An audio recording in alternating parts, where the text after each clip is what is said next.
Anadolu.biz. Saklıyım benim söylediğim sözleri yadda, lap yukarı katta.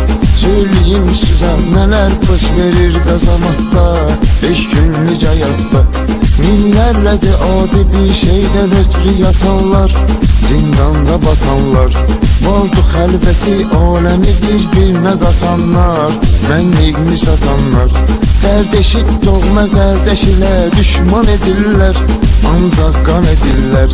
Bir söz demek olmur o sahar üsyan edirlər, tez elan edirlər. İster çalışır yaxçılar üçün quyu qazsın, yaxçı yolunu azsın. Əlbəttə pis istəməz yaxçı sözə qulaq assın, yaxçı neysə yazsın. İnsan yolun gedən yenə insanlığın eləyir, oğlanlığın eləyir. Nadan buna baxmır, elə nadanlığın eləyir, şeytanlığın eləyir. Allah uzaq et yaxçıların mərdi məzardan, hər dərdi qubardan. Çaqqal nədir ki sər tuta şirdən canavardan, düzgün xətəkardan.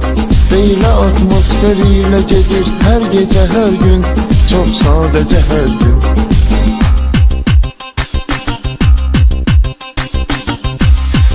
Anadolu.biz.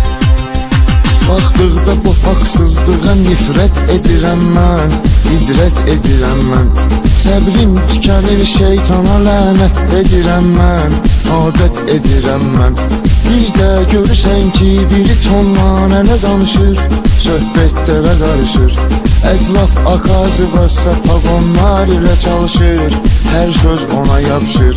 Meydlərin fikri araya belələrin calamaqdır, iş qurdalamaqdır. Məqsəd var psiko kökü dildən talamaqdır, tez parçalamaqdır. Arzum o abirliklərə yalnız qara torpaq, 5 metrə kəfənaq.